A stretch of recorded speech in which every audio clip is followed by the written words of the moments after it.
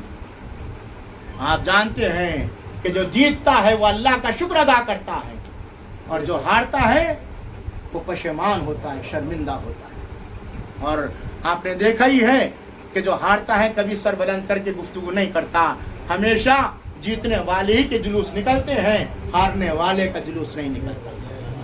آج دنیا میں آپ دیکھ لیجئے کہ اگر یہ فیصلہ کرنا ہے کہ کون جیتا کون ہارا، بس زمانے کو دیکھ جائیے کہ اگر حسین ابن علی کی فتح کا اعلان ہو رہا ہے، جلوس نکل رہے ہیں، تو حسین کی فتح کا اعلان ہو رہا ہے. حسین کی فتح کا یہ جلوس ہے. اس لیے کہ جیتنے والے کے جلوس نکلتے ہیں، ہارنے والے کا جلوس نہیں نکلتا. الیکشن میں جو جیتتا ہے اس کا جلوس نکلتا ہے، ہارنے والے کا جلوس نہیں نکلتا. اس لیے کہ آپ دیکھتے رہتے ہیں جو جیتا ہے اس کا ہے جلوس، لیکن جو ہارتا ہے وہ چھپ جاتا ہے، وہ اس کو برا لگتا ہے کہ یہ جلوس کیوں نکل رہا ہے. سبحان اللہ سبحان اللہ. ہارنے والے کو برا لگتا ہے کہ یہ جلوس کیوں نکلتا ہے، دروازہ بند کر کے بیٹھ جاتا ہے، کوشش کرتا کہ آواز نہ کانوں میں آئے، کانوں میں آواز نہ آئے. اب یہ ہمارے سیاسی لوگ ہیں جو کہتے ہیں کہ صاحب کانوں میں آواز نہ آئے، وہ اور لوگ ہیں جو کہتے ہیں کہ اگر دیکھ لیں گے تو نکاح ٹوٹ جائے گا. صلوات بھیجے بر محمد. تو عزیزان محترم، کربلا میں حسین ابن علی کی فتح، کردار کی فتح، کہ حسین ابن علی نے ایسی قربانی پیش کی کہ دنیا نے دیکھ لیا کہ طاقت سے مار کا فتح نہیں کیا جاتا بلکہ اخلاق اور کردار سے مار کا فتح کیا جاتا. اگر طاقت سے مار کا فتح کیا جاتا تو تذکرہ ختم ہو جاتا، لیکن حسین ابن علی نے ایسی مثالی قربانی پیش کی ہے، ایسی قربانیاں پیش کی ہیں کہ جیسے جیسے زمانہ گزر رہا ہے یاد کربلا میں اضافہ ہوتا چلا جا رہا ہے. بس عزادارو، ایام عزا اختتام پذیر ہو رہے ہیں، بس چند دن باقی ہیں اور یہ ایام عزا ختم ہو جائیں گے. آپ کو سال بھر انتظار تھا کہ محرم آئے گا تو حسین کا ماتم کیا جائے گا، فاطمہ کو ان کے لال کا پرسہ دیا جائے گا. بس اور صرف 3 دن باقی ہیں، صرف 3 دن باقی ہیں، ایام عزا ختم ہو جائیں گے. بس عزیزو، اب جو زندہ رہے گا وہ اگلے برس پھر حسین کا ماتم کرے گا، فرش عزا بچھائے گا. لیکن عزادارو یاد رکھیے کہ فاطمہ زہرا کہ جو منتظر رہتی ہیں کہ فرش عزا بچھے گا، اور فاطمہ زہرا اپنے لال پر رونے والوں کے آنسوؤں کو اپنے رومال میں لے لیتی ہیں. بس عزیزو، ایام عزا ختم ہو رہے ہیں. بس یہاں تک کہ روایت میں ملتا ہے کہ جب جناب مختار نے دشمنان نے حسین ابن علی سے بدلہ لینا شروع کیا اور یہ خبریں جناب سید سجاد کو مل رہی تھی، بس پرسہ دے لی دیا. تو جناب سید سجاد جب بھی کوئی اطلاع ملتی تھی کہ فلاں شخص گرفتار ہو گیا، فلاں قاتل گرفتار ہو گیا، تو جناب سید سجاد تڑپ کر یہی پوچھتے تھے کہ میرے بھیا علی اصغر کا قاتل بھی گرفتار ہوا یا نہیں ہوا، ہرملہ بھی گرفتار ہوا یا نہیں ہوا. یہ ہر ایک سے سوال تھا سید سجاد کا. چنانچہ یہ خبر جناب مختار تک پہنچی، ہمارے چوتھے امام منتظر ہیں کہ ہرملہ بھی گرفتار ہوا یا نہیں ہوا. اب جناب مختار کی کوشش یہ ہے کہ کسی طریقے سے ہرملہ کو گرفتار کیا جائے تاکہ امام ذرا خوش ہو جائیں کہ 6 مہینے کا بھائی کو جس نے شہید کیا اس کو میرے سامنے سزا مل جائے. بس عزیز و مختار کوشش میں ہے، یہاں تک کہ مختار کو کامیابی ملی، ہرملہ کو گرفتار کر لیا گیا. بس عزادارو، ہرملہ گرفتار ہو کر آئے اور مختار سامنے موجود ہیں، دربار سجا ہوا ہے، سب لوگ موجود ہیں. ایک مرتبہ جب ہرملہ سامنے آیا ہے تو جناب مختار نے کہا ہے ہرملہ بتا تو نے کربلا میں کیا ظلم ڈھایا. ہرملہ نے ہاتھوں کو جوڑا، امیر مجھ سے نہ پوچھ، تو نہیں تجھے بتانا پڑے گا کہ تو نے کربلا میں کیا ظلم ڈھایا. امیر میرے ترکش میں 7 تیر تھے. بس سنیں گے تو 7 تیر تھے. 4 تیروں نے خطا کی اور 3 تیر جو تھے وہ نشانے پر لگے. بس جب جناب مختار نے یہ سنا ایک مرتبہ مختار کہتے کہ وہ 3 تیر کہاں تو نے استعمال کیے. بس حرملہ نے ہاتھوں کو جوڑا کہ امیر مجھ سے یہ نہ پوچھ کے میں نے وہ تیر کہاں چلائے کہ نہیں تجھے بتانا پڑے گا, سب کے سامنے اقرار جرم کرنا پڑے گا کہ تو نے 3 تیر وہ کہاں چلائے. ایک مرتبہ حرملہ کہتا ہے امیر کہ جس وقت عباس مشکیزہ لے کر پانی لینے کے لیے آئے,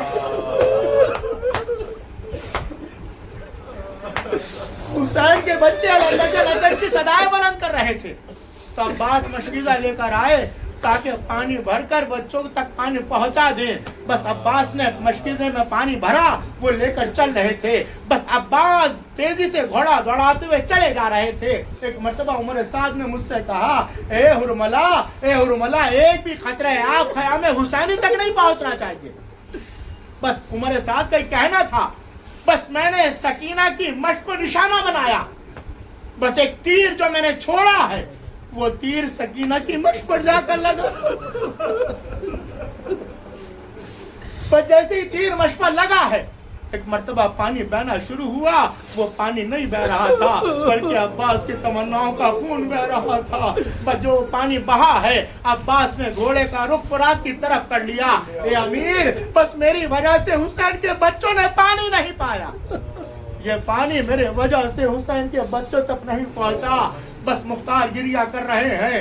کہا اے حرملہ بس بتا دوسرا تیر تو نے کہاں چلایا, بس یہ سننا تھا. ایک مرتبہ حرملہ نے ہاتھوں کو جوڑا کہ امیر مجھ سے سبب نہ پوچھ, میں نہیں بتا سکتا وہ دوسرا تیر میں نے کہاں چلایا کہ نہیں تجھے بتانا پڑے گا, بس یہ سننا تھا. ایک مرتبہ حرملہ کہتا ہے اے امیر حسین کا چھوٹا بچہ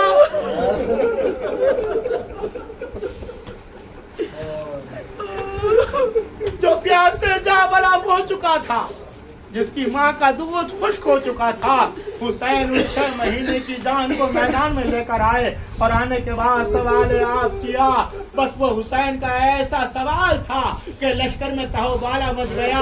فوجی چاہتے تھے کہ کسی طریقے سے بچوں کو پانی پلا دیں. بس اس وقت آواز گونجی اینا اینا حرملہ اختا کلام الحسین, اے حرملہ حسین کے کلام کو قطع کر دے. بس اے امیر میں نے تیر کو نکالا, وہ تیر معمولی تیر نہیں تھا بلکہ 3 بھال کا تیر تھا. بس میں نے تیر کو چلہ کمان میں جوڑا, بچہ حسین کی آغوش میں تھا. بس جیسے میں نے تیر کو چھوڑا ہے وہ تیر علی اصغر کی گردن پر لگا, بچہ حسین کے ہاتھوں پر منقلب ہو گیا. بس اے امیر حسین کی بے کسی کا عجب عالم تھا, وہ بے کسی کا عالم میں بیان نہیں کر سکتا.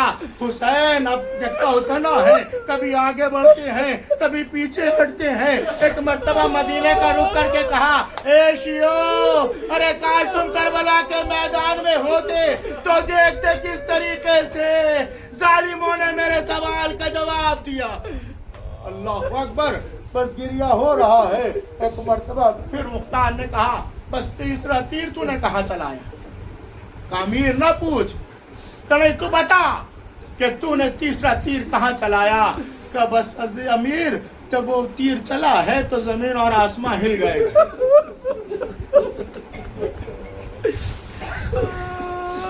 میرے تیر نے زمین اور آسمان کو ہلا دیا. کہ کس وقت وہ تیر چلایا. کہ جس وقت فاطمہ کا لال اٹھتے فرس پر ڈگمگا رہا تھا, اس وقت کوئی حسین کے قریب نہیں جا رہا تھا. بس مجھ کو حکم دیا گیا, بس میں نے حسین کی پیشانی کو نشانہ بنایا. بس سنسناتا ہوا تیر حسین کی پیشانی پر لگا, حسین زمین پر گرے. بس جیسے ہی زمین پر آئے زمین کربلا کو زلزلہ آیا, فرات کا پانی نیزہ اچھلا, آواز گونجی اللہ قتل الحسین بے کربلا, اللہ صبح الحسین بے کربلا. حسین دنیا سے رخصت ہو گئے, شمر کا خنجر چلا, زینب تڑپتی رہ گئی. اے عمر سعد میرا ماں جائے.